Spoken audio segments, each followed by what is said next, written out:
Hello and welcome to personal finance bulletin money time. मैं हूं आपके साथ मीनू शर्मा और इस बुलेटिन में मैं आपको बताऊंगी आपकी जेब और जिंदगी पर असर डालने वाली पर्सनल फाइनेंस, बिजनेस और पॉलिसी से जुड़ी तमाम बड़ी खबरें। तो चलिए फटाफट शुरू करते हैं इस बुलेटिन में खबरों का सिलसिला।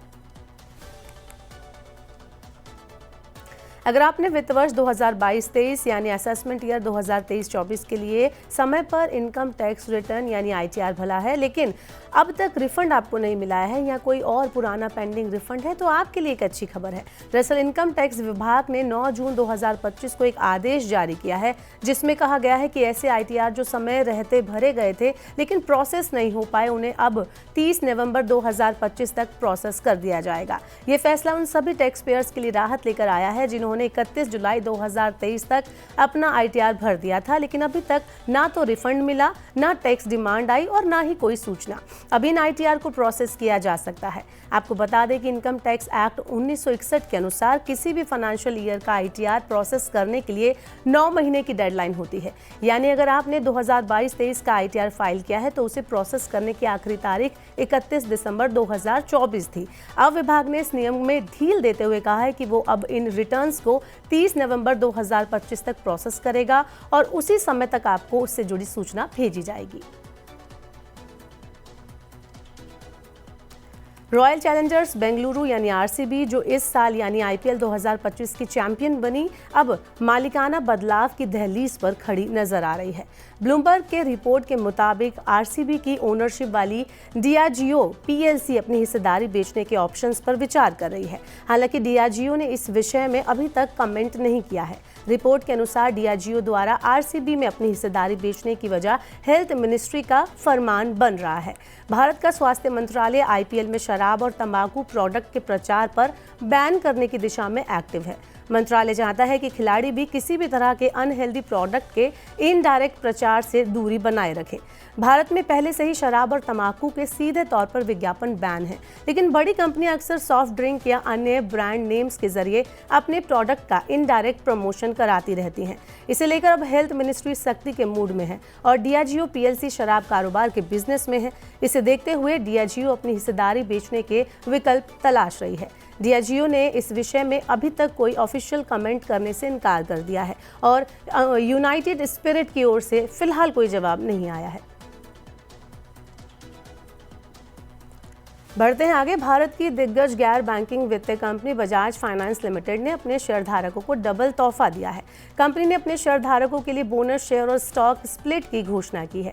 कंपनी ने ऐलान किया है कि वो प्रत्येक शेयर के बदले 4 बोनस शेयर देगी। यानी अगर आपके पास कंपनी का 1 शेयर है तो आपको 4 एक्स्ट्रा शेयर मुफ्त में मिलेंगे। इसके अलावा स्टॉक स्प्लिट के तहत कंपनी अपने ₹2 फेस मूल्य वाले 1 शेयर को 2 शेयरों में बांटेगी जिससे इसकी फेस वैल्यू ₹1 हो जाएगी। स्टॉक स्प्लिट से छोटे निवेशक आकर्षित होंगे। बजाज फाइनेंस ने इसके लिए रिकॉर्ड डेट 16 जून तय की है। बजाज फाइनेंस के शेयर आज 0.73% की गिरावट के साथ ₹9,537 पर कारोबार कर रहे हैं लेकिन पिछले 1 महीने में इसने 6% की बढ़त हासिल की है। 2025 में अब तक ये शेयर 38% बढ़ चुका है जिसने इसे निफ्टी 50 इंडेक्स के सबसे शानदार परफॉर्मर करने वाले शेयर में शामिल कर दिया है।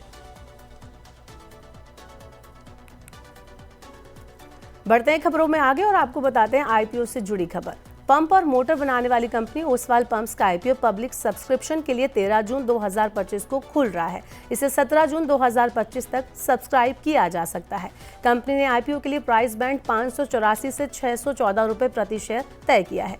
IPO का साइज 1387 करोड़ रुपए है। 18 जून को इसमें शेयर अलॉट होंगे। वहीं 20 जून को कंपनी के शेयर बॉम्बे स्टॉक एक्सचेंज और नेशनल स्टॉक एक्सचेंज पर लिस्ट हो सकते हैं।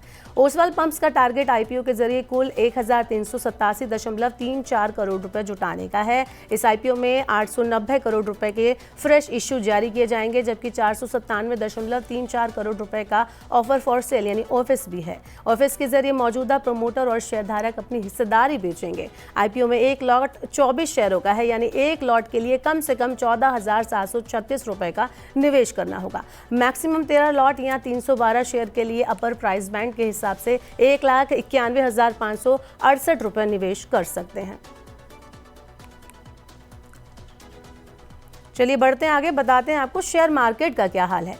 अमेरिकी चीन ट्रेड स्टॉक ने उम्मीदों को और जगा दिया है और रिजर्व बैंक ऑफ इंडिया से मिले पॉजिटिव संकेतों के विपरीत फाइनेंशियल शेयरों में प्रॉफिट बुकिंग के चलते मंगलवार यानी 10 जून को भारतीय शेयर बाजार में मिला जुला कारोबार देखने को मिला।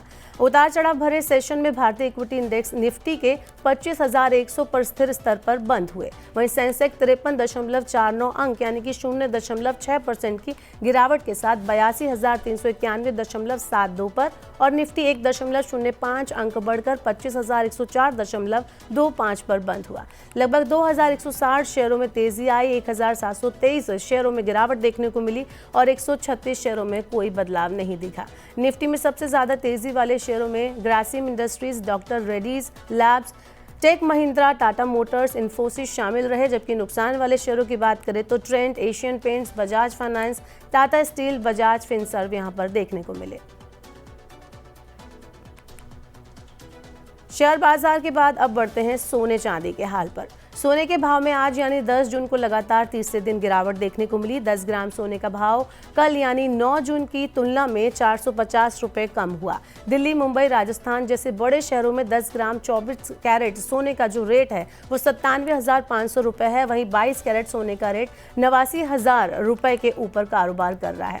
आपको बता दें कि एक तरफ जहां सोने में गिरावट देखने को मिल रही है तो वहीं चांदी अपने ऑल टाइम हाई पर कारोबार कर रही है। चांदी की कीमतों की बात करें तो आज 109 रुपए प्रति ग्राम चांदी चल रही है और 1,09,000 रुपए प्रति किलोग्राम पर चांदी का भाव ट्रेड कर रहा है।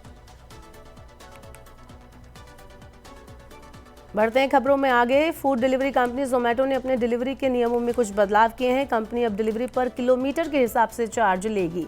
इस फैसले के पीछे कंपनी का उद्देश्य अपनी हर ऑर्डर से ज़्यादा लाभ कमाना है। नए नियमों के तहत अब रेस्टोरेंट को 4 से 6 किलोमीटर की दूरी पर डिलीवरी के लिए 20 रुपये ज़्यादा देने होंगे और अगर ये डिस्टेंस 6 किलोमीटर से ज़्यादा हो जाता है तो चार्ज 40 रुपये हो जाएगा। इसके अलावा ब्रांड विजिबिलिटी बढ़ाने के लिए रेस्टोरेंट्स को अब हर महीने अलग से पेमेंट करना होगा। कंपनी का ये फैसला ऐसे टाइम पर आया है जब इस सेगमेंट में रैपिडो जैसे नए खिलाड़ी उतरने की तैयारी में हैं। आपको बता दें कि नए नियमों से ग्राहकों को कोई परेशानी नहीं होगी, उन पर कोई बोझ नहीं बढ़ेगा, ग्राहकों के डिलीवरी चार्ज में कोई बदलाव नहीं होगा। जोमेटो गोल्ड मेंबर को पहले की तरह ही फ्री डिलीवरी का फायदा मिलता रहेगा। ये चार्ज सिर्फ रेस्टोरेंट से लिया जाएगा। आरबीआई की तरफ से रेपो रेट घटाए जाने के बाद कई बैंकों ने अपने एफडी और सेविंग अकाउंट की दर में कटौती कर दी है। एचडीएफसी बैंक और आईसीआईसीआई बैंक के करोड़ों जमाकर्ताओं को अब झटका लगा है। एचडीएफसी बैंक की तरफ से 3 करोड़ रुपए से कम की एफडी पर ब्याज दर में 25 बेसिस पॉइंट यानी 0.25% की कटौती की गई है। वहीं कैनरा बैंक और कोटक महिंद्रा बैंक ने भी एफडी की दर में बदलाव किया है। बता दें कि इससे पहले आईसीआईसीआई बैंक ने अपनी एफडी ब्याज दर में 25 बेसिस पॉइंट यानी 0.25% तक की कटौती की। आईसीआईसीआई बैंक की नई दरों के मुताबिक अब 3 करोड़ रुपए से कम डिपॉजिट पर सामान्य नागरिकों को एफडी पर 3% से लेकर 6.6% तक का ब्याज मिलेगा। वहीं वरिष्ठ नागरिकों की बात करें तो वरिष्ठ नागरिकों के लिए ये दर 3.5% से लेकर 7.1% तक है। इसके अलावा इन बैंकों की एफडी से जुड़ी पूरी जानकारी अगर आप जानना चाहते हैं तो इन बैंकों की ऑफिशियल वेबसाइट पर जाकर आप डिटेल में इनकी जानकारी ले सकते हैं। बढ़ते हैं आगे, बताते हैं आपको ऑटो सेक्टर में क्या कुछ चल रहा है। जर्मन लग्जरी कार निर्माता कंपनी ऑडी ने अपनी लोकप्रिय सेडान ऑडी A4 के नए सिग्नेचर एडिशन को लॉन्च कर दिया है। इस एडिशन में कुछ एक्सक्लूसिव डिज़ाइन इम्प्लीमेंट किए गए हैं जो इसकी प्रीमियम स्टाइल और शानदार लुक को और भी ज़्यादा आकर्षक बनाते हैं। नए A4 सिग्नेचर एडिशन में Audi rings entry, LED lamp, exclusive Audi rings, decals और डायनामिक व्हील्स, हब कैप्स जैसी खूबियां आपको देखने को मिलेगी। इस कार को 5 कलर वेरिएंट के साथ पेश किया गया है। ये वेरिएंट उन ग्राहकों के लिए खासतौर पर तैयार किए गए हैं जो अपने लिए सेडान को स्टाइल और अलग पहचान के साथ खरीदना चाहते हैं। कीमत की बात करें तो ऑडी A4 सिग्नेचर एडिशन की शुरुआती कीमत 57,11,000 रुपए एक शोरूम रखी गई है।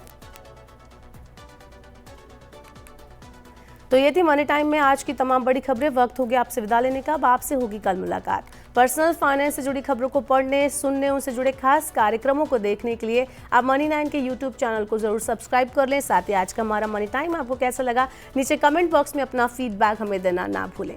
फिलहाल के लिए इस बुलेटिन में इतना ही। बने रहिए मनी 9 के साथ। नमस्कार, शुभ रात्रि।